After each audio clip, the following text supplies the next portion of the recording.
오늘 담임 목사님께서 설교하면서 어떤 중요한 인물의 예화를 드렸습니다. 애플사의 창업자이고 또 다시 쫓겨났다가 복귀해서 망해가는 애플사를 다시 세계의 가장 위대한 회사로 이렇게 이끌었던 스티브 잡스가 사망을 한 이야기를 전해드렸죠. 저와 저희 아들은 이 스티브 잡스를 매우 좋아해서요. 이 스티브 잡스에 관한 책들은 아주 다수 읽었습니다.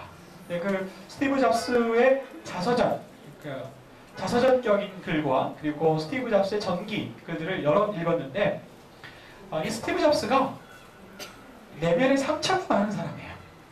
내면에 상처가 많은 사람입니다.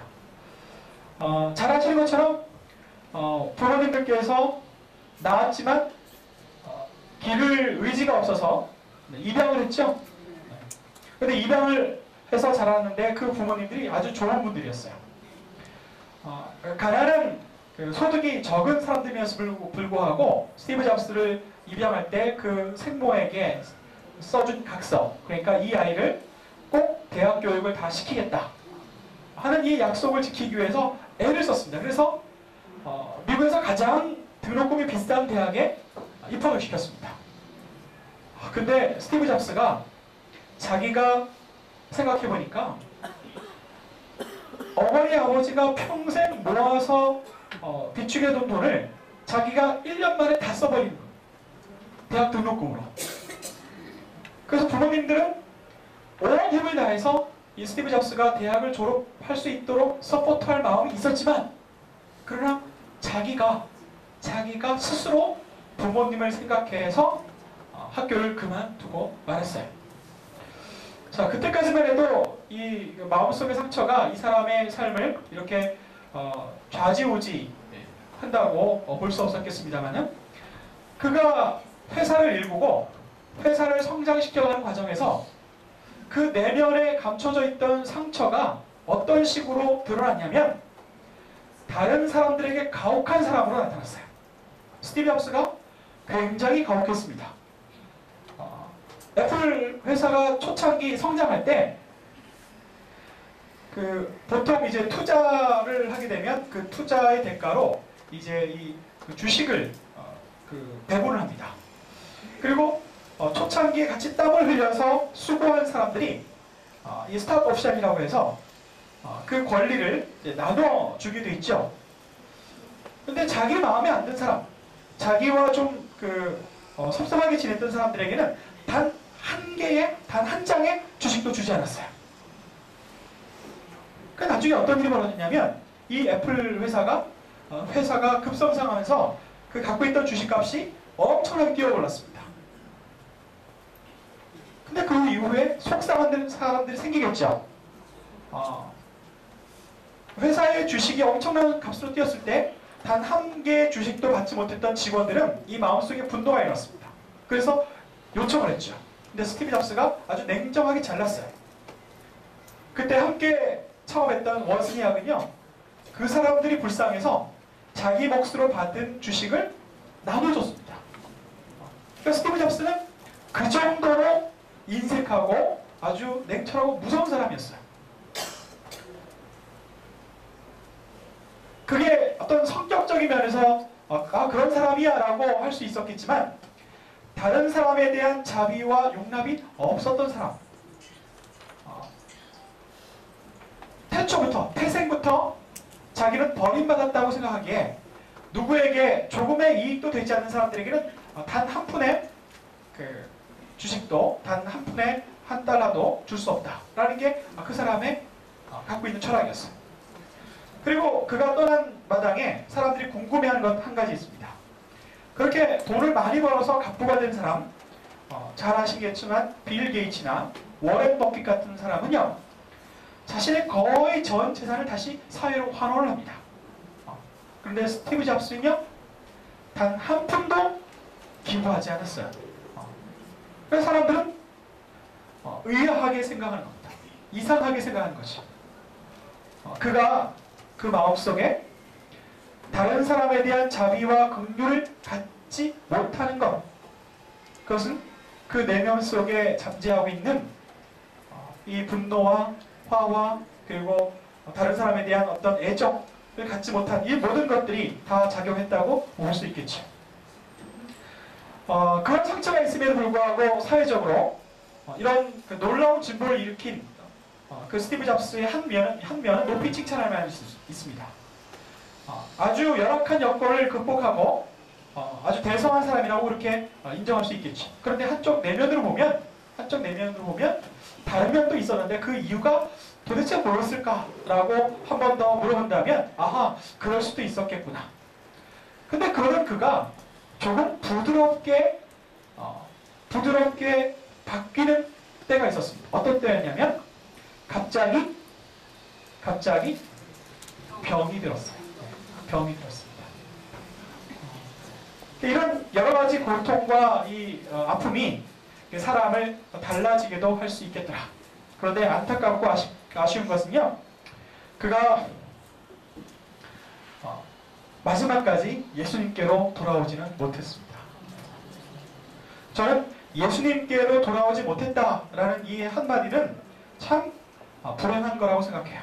왜냐하면 이 세상에서 사소한 용서와 사과와 이런 것들을 겪지만 그거와 다 합쳐서도 비교할 수 없는 하나님의 놀라운 용서와 그 사랑은 그가 안지 못하고 이 세상을 떠났다.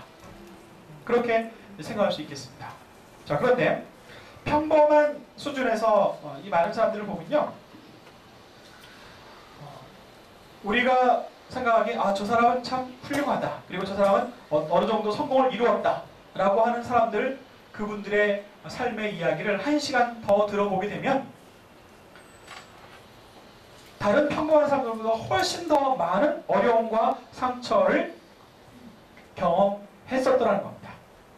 그런데 그것이 자기 삶을 짓누르는 어떤 짐과 압박이 아니라 어느 순간에는 하나님의 도움으로 그 모든 것을 믿음과 기도와 신앙으로 이겨넘기고 자신의 삶을 그렇게 이끌어 올릴 수 있었다 하는 것을 이제 발견하게 됩니다. 상처와 어려움들 있습니다. 그러나 그것을 극복한 사람들에게 주어진 것은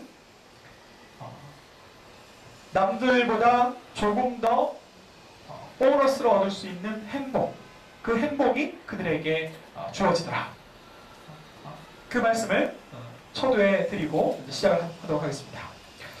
반면에 상처를 극복하지 못한 사람들, 마음속에 화가 아직도 도사리고 있는 사람들, 마음속에 분노를 이기지 못하는 사람들, 누군가가 미워서 죽겠는 사람들, 그리고 여러 가지 스트레스 때문에 골치 아파하는 분들, 두 가지죠.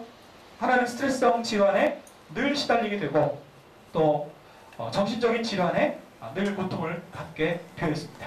그래서 오늘 우리가 다루는 용서의 문제, 용서를 구하고 용서를 받는 문제, 그리고 누가 용서를 구할 때 내가 너그럽게 주께서 우리를 용서하신 것 같이 우리의 잘못과 허물들을 용서해 줄 수 있는 이 놀라운 일들이 우리에게 얼마나 유익한 것인가, 우리에게 얼마나 중요한 것인가, 이것이 그리스도인들에게 얼마나 분명한 그리스도인의 정체를 나타내는 일인가, 그것을 함께 나누어 보려고 합니다. 자, 여러분들,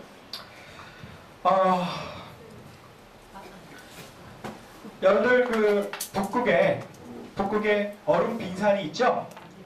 네. 있어요? 없어요? 네, 여러분들 가만히 있으면 졸음박이 옵니다. 수면 위에 떠 있는 빙산을 이름하여 뭐라 그러죠? 네, 빙산의 일각. 네. 이건 또 이제 한자가 되네요, 그죠? 수면 위에 떠 있는 그 빙산의 일각이라고 그래요. 그 수면 밑에는요, 더 많은 양의 부피가 그 얼음이 그 수면 위에 보이진 않지만 차지하고 있다라고 그렇게 이야기합니다. 우리가 이렇게 만날 때는요, 우리의 보이는 면, 우리의 보이는 몸만 우리가 만나게 될 것 같지만 사실은 우리 모든 각자가 보이는 면 외에 보이지 않는 더 크고 더 넓은 우리 각자의 세계가 있더라 하는 것이 상식이 된 이야기입니다.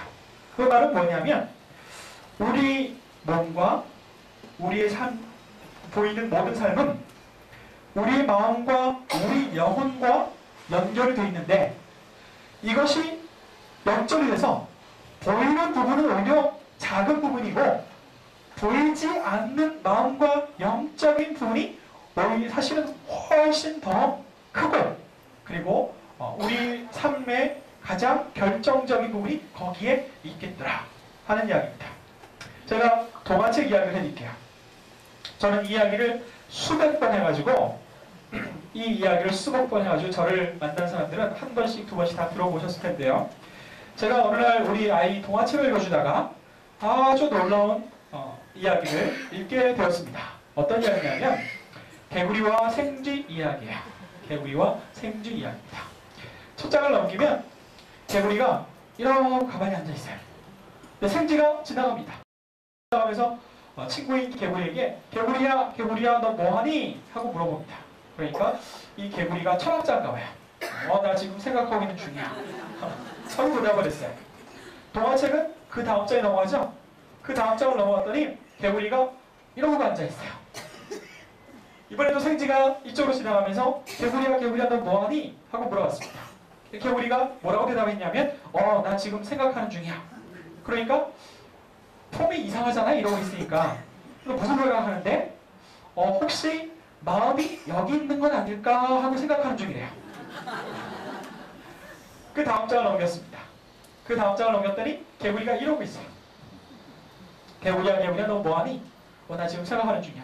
무슨 생각하는데? 혹시 마음이 여기 있는 건 아닐까 생각하는 중이래요. 네, 여기까지는 사람들이 끄덕끄덕 할 만하죠. 사람들은 마음이 가슴에 있을까 머리에 있을까 이야기하곤 합니다. 근데 그 다음 장을 넘겼더니 개구리가 이러고 앉아있어요. 제가 마이크를 주어서 개구리야 개구리야 너 뭐하니? 나 지금 생각하는 중이야. 무슨 생각하는데? 혹시 마음이 여기 있는 건 아닐까 생각하는 중이래요. 이번에 생쥐가 한 번 더 묻습니다. 왜 그렇게 생각하지? 머리나 가슴에 마음이 있을 거라고들 생각하는데 왜 개구리는 얼굴에 마음이 있을까 생각하는지 궁금했던 거예요. 그래서 물었습니다. 왜 그렇게 생각하지? 내 마음이 즐겁고 기쁠 때 내 얼굴이 웃어. 그리고 내 마음이 괴로울 때 내 얼굴이 찡그려져. 그래서 마음이 혹시 여기 있는 건 아닌지 생각해보는 거래요. 그때 생쥐가 멋진 얘기를 합니다. 그래. 마음이 얼굴에 있는지 아닌지는 모르겠지만 마음과 얼굴이 연결되어 있는 것 같다. 그렇게 얘기해요. 또 그 다음 장을 넘겼습니다. 그 다음 장에는 개구리가 어떻게 하고 있냐면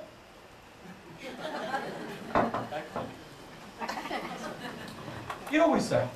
개구리야 개구리야 너 뭐하니? 나 지금 생각하는 중이야. 무슨 생각하는데? 혹시 마음이 여기 있는지 아닌지 생각하고 있는 중이래요. 그건 또 왜? 내 마음이 기쁠 땐 내 배가 편안해. 근데 내 마음이 괴로울 때 내 배가 아파. 그렇게 대답하는 겁니다. 여러분들, 우리 몸과 마음이 따로 떨어져 있는 게 아닙니다. 따로 떨어져 있는 게 아닙니다. 지금 여기 여러분들 얼굴만 보고는요, 여러분들 삶 속에 어떤 근심이 있는지, 어떤 염려가 있는지, 어떤 괴로움이 있는지 하나도 몰라요. 여러분들 그 가정에 어떤 즐거운 일이 벌어졌는지, 자식들의 사업이 대박나서 즐거운지, 아니면 공부를 잘해서 즐거운지 하나도 몰라요. 그럼 어떻게 하느냐? 얘기해야만 알아요. 근데 사람들은 좋은 일은 얘기하기 쉬워해요. 그래서 저 집에 좋은 일이 있구나 라고 알겠는데 괴로운 얘기는 잘 못해요. 그래서 몰라요.